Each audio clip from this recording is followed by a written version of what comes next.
গ্রাম থেকে শহর, পাড়া থেকে মহল্লা, দেশ থেকে বিশ্ব, সব কিছু চালিকা অর্থ। সে অর্থনীতির 10 দিগন্ত নিয়ে চ্যানেল এস এর নিয়মিত আয়োজন লিডারশিপ অনুষ্ঠানে সবাইকে স্বাগত জানাচ্ছি। সাথে আছি নবুয়ত রহমান। আর পরিবেশিত হচ্ছে hit Bangladesh, premium holdings limited, intech properties limited এবং দৌলত প্রপার্টিস লিমিটেডের সৌজন্যে। দর্শক, আমরা কথা বলতে চাই অর্থনীতি নিয়ে, কথা বলতে চাই উন্নয়ন নিয়ে। বিজয়ের এই মাসে অত্যন্ত সম্মানিত দুজন অতিথি আমাদের স্টুডিওতে যুক্ত আছেন। আমার বাম পাশে আছেন আব্দুল হক, প্রতিষ্ঠাতা ও সাবেক প্রেসিডেন্ট বারভিডা, এবং আমার ডান দিকে আছেন সৈয়দ মোহাম্মদ বখতিয়ার, সাবেক পরিচালক এফবিসিসিআই। বিজয়ের এই মাসে আপনাদের দুজনকে আমাদের এই অনুষ্ঠানের পক্ষ থেকে শুভেচ্ছা জানাচ্ছি। নতুন একটা বাংলাদেশ, নতুন একটা পথে হাঁটছি, নতুন একটা অর্থনীতি। আপনার কাছে কি মনে হয় আব্দুল হক, আপনাকে দিয়ে শুরু করতে চাই যে কোন দিকে যাচ্ছে আমাদের অর্থনীতি? অনেক ধন্যবাদ। আমি প্রারম্ভেই শ্রদ্ধাভরে স্মরণ করছি আমাদের লাখো শহীদ, যাদের আত্মত্যাগের কারণে আমরা স্বাধীন সার্বভৌম বাংলাদেশ পেয়েছিলাম। তারপরে গত জুলাই আগস্টে নতুন করে আবার যে হাজারো তরুণ প্রাণ দিয়ে আমাদেরকে নতুন বাংলাদেশের এই অর্থনৈতিক মুক্তির জন্য, বিশেষ করে বৈষম্যহীন এক সমাজ গড়ার জন্য যে নতুন বিপ্লব সাধিত হলো, তাদের প্রতি শ্রদ্ধা জানাই এবং হাজারো যারা আহত হয়ে জীবন নিয়ে কাতরাচ্ছে তাদের প্রতি সমবেদনা জানিয়ে আমার এই আলোচনা শুরু করছি। নিঃসন্দেহে বাংলাদেশের একটা ভয়ঙ্কর অবস্থা থেকে আমরা উৎসারিত হয়েছি বলে আমি মনে করি, কারণ আমরা খাদের কিনারে ছিলাম এবং ডেফিনেটলি আমরা খাদে পড়ে যাচ্ছিলাম। হয়তোবা হাজারো তরুণের প্রাণের বিনিময়ে অর্জিত এই যে পরিবর্তন, এই পরিবর্তনের কারণে আজকে যে অর্থনীতি ঘুরে দাঁড়াবার চেষ্টা করছে, সেটা কিন্তু খাদের কিনারে আসতে অনেক সময় লেগেছিল। এবং বিলিয়নস অফ ডলার এরকম একটা বাংলাদেশে, যেখানে আমরা বলা হচ্ছে যে পদ্মা সেতু করা হয়েছে, তার মতো অনেকগুলো পদ্মা সেতুর মতো টাকা কিন্তু পাচার হয়েছে। সেটা সরকারের সর্বোচ্চ পর্যায়ে থেকে আমলা, ব্যবসায়ী, বিভিন্ন সার্ভিসের লোকেরা, কন্ট্রাক্টর, রাজনৈতিক নেতৃবৃন্দ সবাই মিলে কিন্তু ভয়ঙ্কর কর্ম করেছে, যা পৃথিবীর ইতিহাসে হয়তোবা আমি মনে করি, আমি সবসময় এটা বলেছি, যেটা একটা নজিরবিহীন ঘটনা। তারপরেও আমরা দাঁড়িয়ে আছি। এর কারণ হচ্ছে আমাদের সাধারণ মানুষের কর্ম উদ্দীপনা। প্রায় 1.5 কোটি মানুষ যারা বিদেশে থাকে, তারা জীবন বিলিয়ে দিয়ে যে প্রতি মাসে যে বৈদেশিক মুদ্রা পাঠাচ্ছে সেটা, এবং বর্তমানে সরকারের আমি বলবো কার্যকর কিছু ভূমিকা, যেটা বিশেষ করে অর্থনৈতিক ক্ষেত্রে, ম্যাক্রো সামষ্টিক অর্থনীতিতে এবং অপচয় রোধে বাংলাদেশ ব্যাংকের কিছু ইতিবাচক ব্যাপারের কারণে আমরা কিন্তু ক্রমশ অর্থনীতিটা একটা স্বাভাবিক অবস্থায় ফিরে আসছে। এই জন্য নিঃসন্দেহে গভর্নমেন্টকে আমি মনে করি সাধুবাদ দিতে হবে।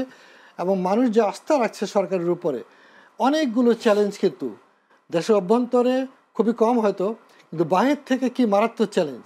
সেখানে আমাদের প্রতিবেশী রাষ্ট্র প্রতিদিন আমাদের বিরুদ্ধে কি মারাত্মক রকমের অপপ্রচার করছে, যেন বাংলাদেশে বোধহয় একটা সাম্প্রদায়িক যুদ্ধ শুরু হয়ে গেছে। অবশ্য ভিতরে কিন্তু মোটেই তা না, একটা মিডিয়ার সম্পূর্ণ প্রপাগ্যান্ডা, অর্গানাইজড প্রপাগ্যান্ডা চলছে বাংলাদেশের বিরুদ্ধে।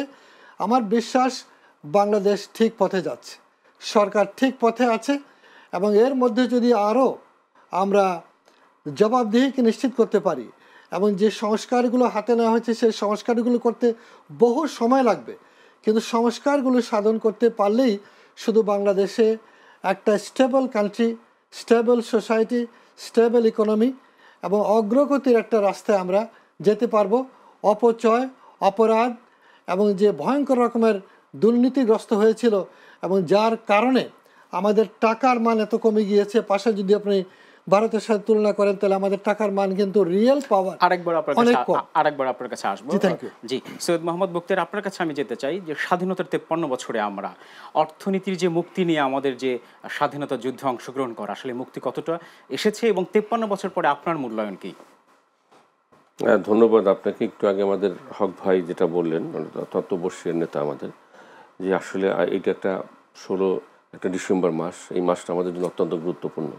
এবং তার কিছুদিন আগে যে জুলাই আগস্টে আমাদের বাংলাদেশের ছাত্র জনতা এবং ইভেন সাধারণ মানুষ যেভাবে আত্মত্যাগ করে বাংলাদেশে একটা নতুন বাংলাদেশ, তাদের চাওয়া পাওয়ার যে বাংলাদেশ, সেদিকে আমরা এগোচ্ছি।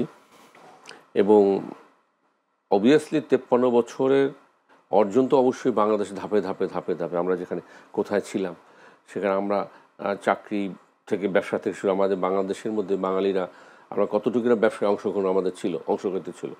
যদিও এখানে ব্যবসার মধ্যে এখন অনেক ধরনের ব্যবসায়ীরা আমাদের বাংলাদেশের নতুন নতুন সেকেন্ড জেনারেশন, থার্ড জেনারেশন পর্যন্ত এখন ব্যবসায় অলরেডি লিডারশিপে চলে আসে।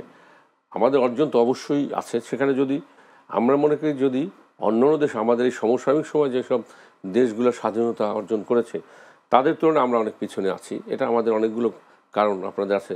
আমাদের ভৌগোলিক অবস্থার কারণ, আমাদের পার্শ্ববর্তী দেশের আপনার বৈরী মনোভাব, সাথে আমাদের নিজেদের ইন্টারনাল আমাদের যে এই অসচেতনতা, জ্ঞানের অভাব, আমাদের সততার অভাব, নিষ্ঠার অভাব, দেশের প্রতি ভালোবাসার অভাব, এগুলো তো অবভিয়াসলি আছে। তারপর আমি মনে করি যে আমাদের বাংলাদেশের সাধারণ জনগণ কিন্তু অত্যন্ত ভালো। সাধারণ জনগণ দেখেন এই আগস্টের পরে মাঝখানে সরকার বলতে আপনার বিশেষ করে আইন শৃঙ্খলা বাহিনী ছিল না, থানাগুলো নাই, পুলিশ নাই, কিন্তু মানুষ কিন্তু দেখেন সেখানে ওর পরে কিন্তু আপনার বড় ধরনের কোনো অঘটন ঘটে না এই দেশে। অর্থাৎ তার বলতে হবে যে আমাদের দেশের সাধারণ মানুষ আসলেই ভালো, এবং সাধারণ মানুষ ওই স্বাধীনতা যুদ্ধের সময় কিছু না বুঝে যেমন যুদ্ধে ঝাঁপিয়ে পড়েছিল, এরকম সাধারণ মানুষ অর্থনৈতিক মুক্তির জন্য এখনও কিন্তু তারা কিন্তু মাঠে আছে। যেমন ধরেন আপনার আলু বা অন্য অন্য জিনিস, পেঁয়াজ, বিভিন্ন আইটেম আপনার দাম হঠাৎ করে বেড়ে গেল, এটার পিছনে অবভিয়াসলি কোনো না কোনো কারণ আছে, কোনো কোনো বিষয় আমরা যে আমরা শুনি, কিন্তু সেদিন মানুষের মধ্যে হাহাকার নাই। কারণ মানুষ কিন্তু এটা সহ্যের মধ্যে নিয়ে এনেছে। অর্থাৎ তারা চিন্তা করছে একটা অবস্থা, ইন্টারিয়র গভর্নমেন্ট, এই গভর্নমেন্টকে আমরা এনেছি এবং তাদের স্টেবল রাখার জন্য আমাদের দায়িত্ব, এই জন্য আমাদের সহনীয় হতে হবে।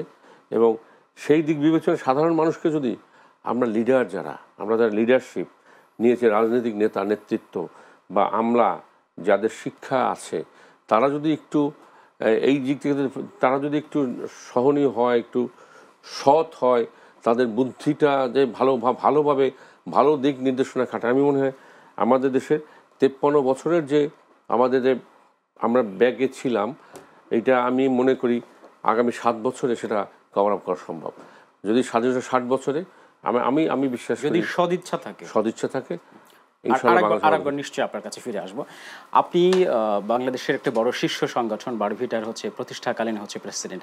আগামী কয়েকদিন পরে নির্বাচন, আপনার কাছে কি মনে হচ্ছে নির্বাচন নিয়ে আপনার পরিকল্পনা কি, এবং আগামীতে বারভিটাকে কোথায় দেখতে চান? অনেক ধন্যবাদ আপনাকে, আপনি আমার সেক্টরের জন্য প্রশ্ন করেছেন। আসলে আমরা এই সেক্টর থেকে দেখেন দেশের সিংহভাগ মোটর যান সরবরাহ করেছি বিগত প্রায় 40 বছর যাবত, এবং এখানে একটা বিশাল রাজস্ব আমরা সরকার দিয়ে থাকি প্রায় 5,000 থেকে 6,000 কোটি টাকা প্রতি বছর সরকার রাজস্ব এখান থেকে পায়।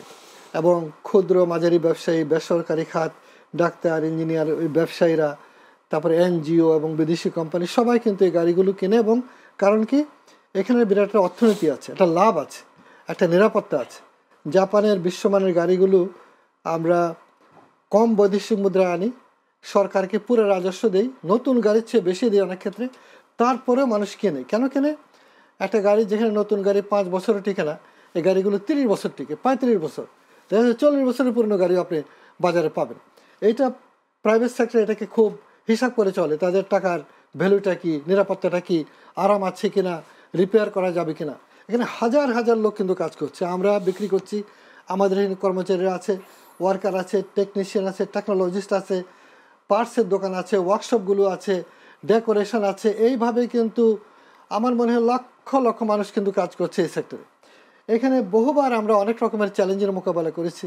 মাঝখানে নতুন গাড়িকে বিগত সরকারের সময় তারা নতুন গাড়িকে ম্যানুফ্যাকচারিংয়ের সুবিধা দেওয়ার কথা চিন্তা করে একবার ফেজ আউট বলা, ফেজ আউট মানে পর্যায়ক্রমে বন্ধ করার স্কিম নিয়েছিল।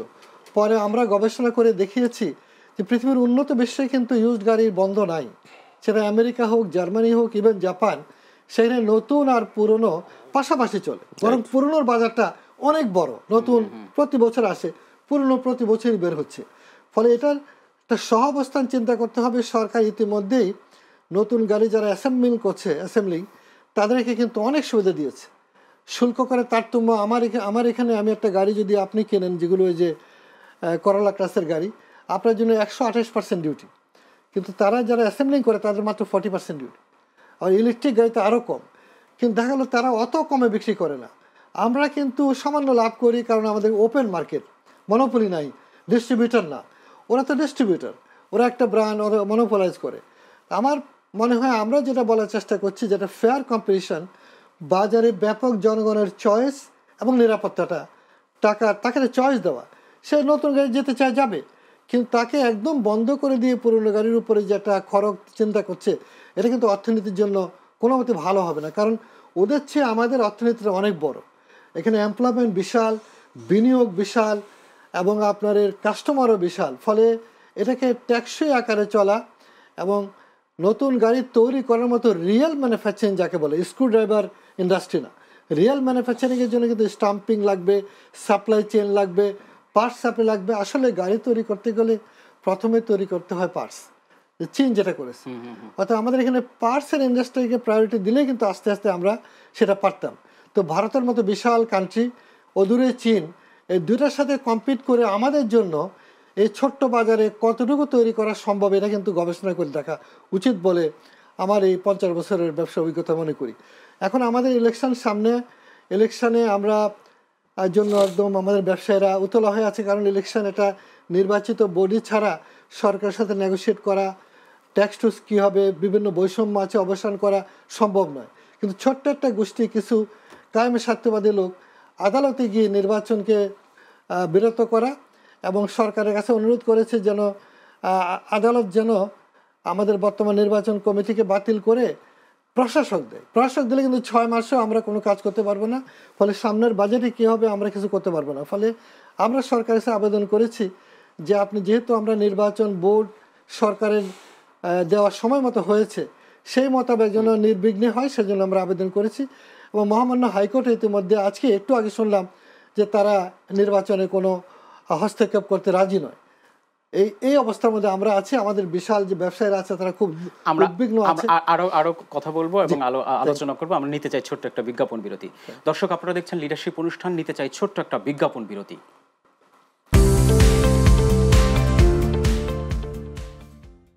দর্শক, আবারও আমন্ত্রণ জানাচ্ছি আমাদের আজকের আয়োজনে। আমরা কথা বলছিলাম উন্নয়ন অর্থনীতি নিয়ে। এই যে দ্রব্যমূল্যের ঊর্ধ্বগতি, গত 15 দিন আগে ভোজ্য তেলের দাম বাড়ানো হয়েছে এবং গত 19 মাসে বিশ্বে মানে ভোজ্য তেল সহ নানা নিত্যপণ্যের দাম ঊর্ধ্বমুখী। আপনার কাছে মূল্যায়ন কি?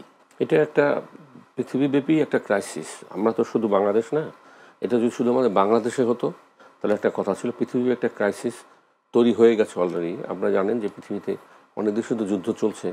যুদ্ধ ছাড়া তো এখন কোনো মহাদেশে যুদ্ধ ছাড়া না, শুধু একমাত্র অস্ট্রেলিয়া মহাদেশে এখন যুদ্ধ নিয়ে এসে, ইউরোপ, আমেরিকা, আপনার এদিকে আমাদের মিডল ইস্ট, সব জায়গায় এখন যুদ্ধ বিধ্বস্ত মানুষের অবস্থা, অর্থনীতির একটা ভঙ্গুর অবস্থা পৃথিবীব্যাপী।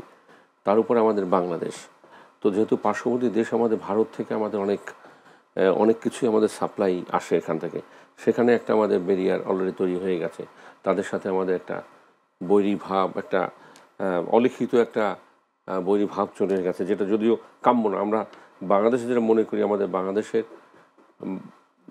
মানুষ শান্তিপ্রিয় মানুষ, এবং এখানে কিন্তু ধর্ম বর্ণ নির্বিশেষে মানুষ কিন্তু একটা সহ অবস্থান করে। এবার আমরা যে দেখলাম, পূজায় দেখলাম মুসলমানরা পূজা মণ্ডপ পাহারা দিচ্ছে, হুজুররা পর্যন্ত সেখানে পাহারা দিচ্ছে।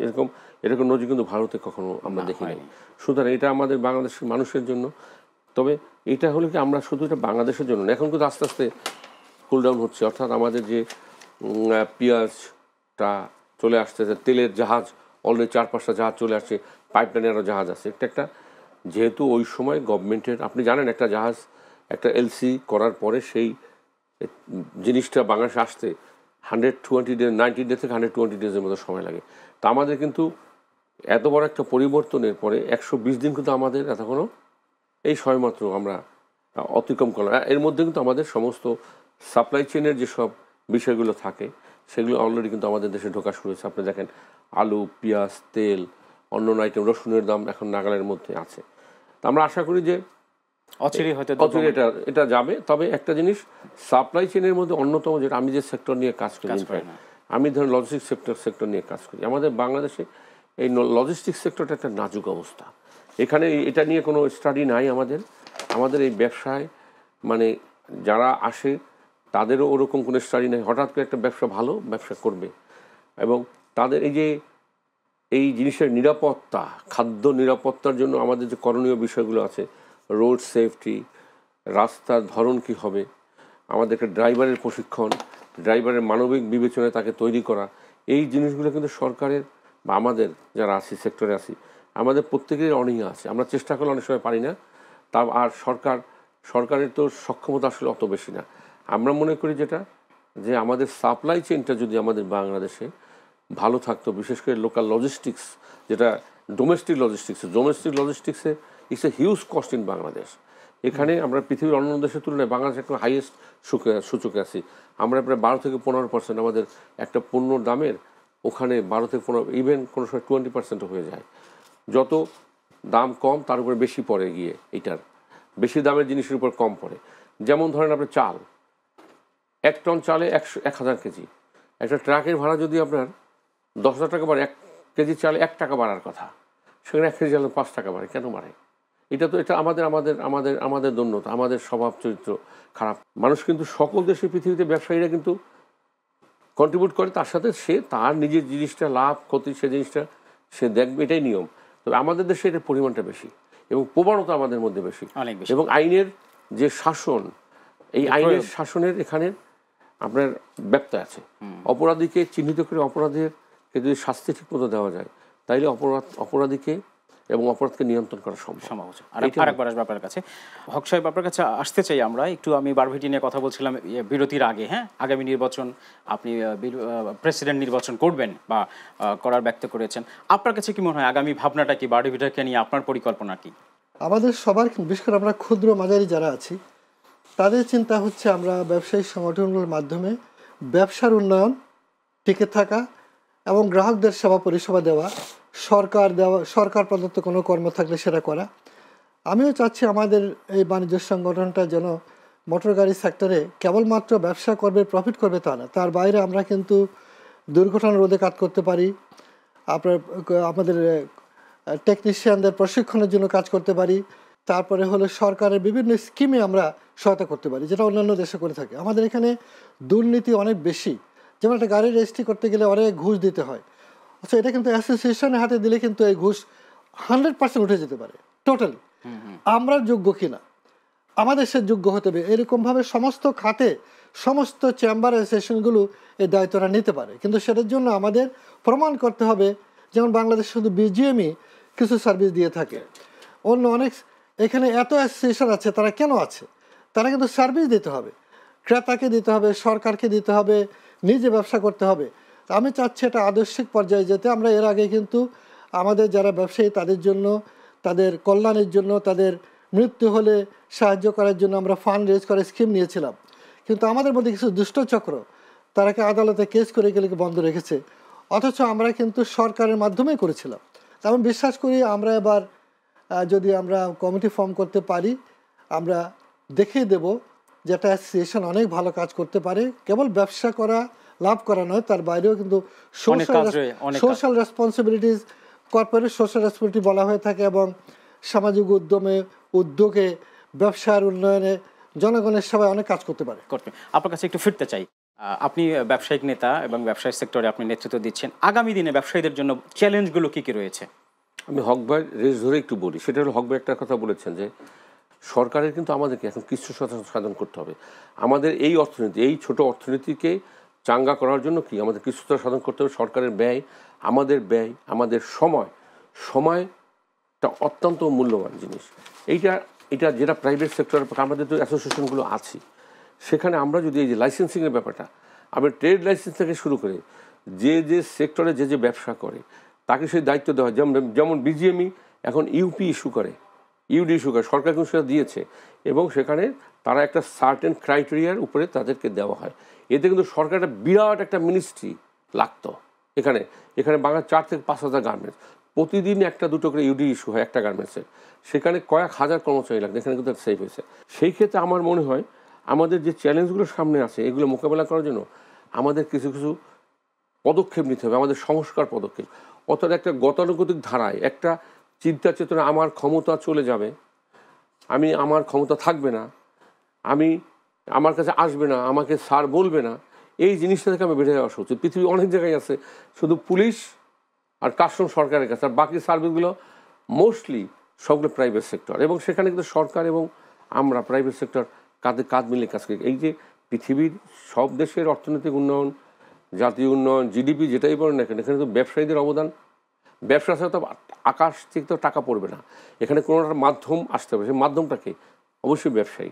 আমরা মনে করি সরকার ইনফ্রাস্ট্রাকচার থেকে শুরু করে সরকারের তার যে আইন কানুন, এই পদক্ষেপ একটা রাস্তা তৈরি করে দেওয়া একটা ফ্রেমের মধ্যে, উইদিন দ্য ফ্রেম। আমরা যাই না যে আমরা লাগামহীনভাবে আমরা একটা কাজ করবো, আমরা একটা উইদিন দ্য ফ্রেমের মধ্যে যদি ব্যবসায়ীদেরকে আরও ক্ষমতায়ন করা হয় এবং তাদের সাথে তাদের প্রতিপক্ষ না ভেবে, যেমন কাস্টম, ট্যাক্স, ভ্যাট, বিভিন্ন বিএটির কথা হক ভাই বললেন, আমরা কি আমরা দেশের মানুষ, তারাও দেশের মানুষ, আমরাও চাই একে অপরকে সহযোগিতা করা। সেই সহজে হাতটা যদি তারা স্বাভাবিকভাবে আমাদেরকে ওইভাবে ওয়েলকাম করে, আমরা we are ready to serve.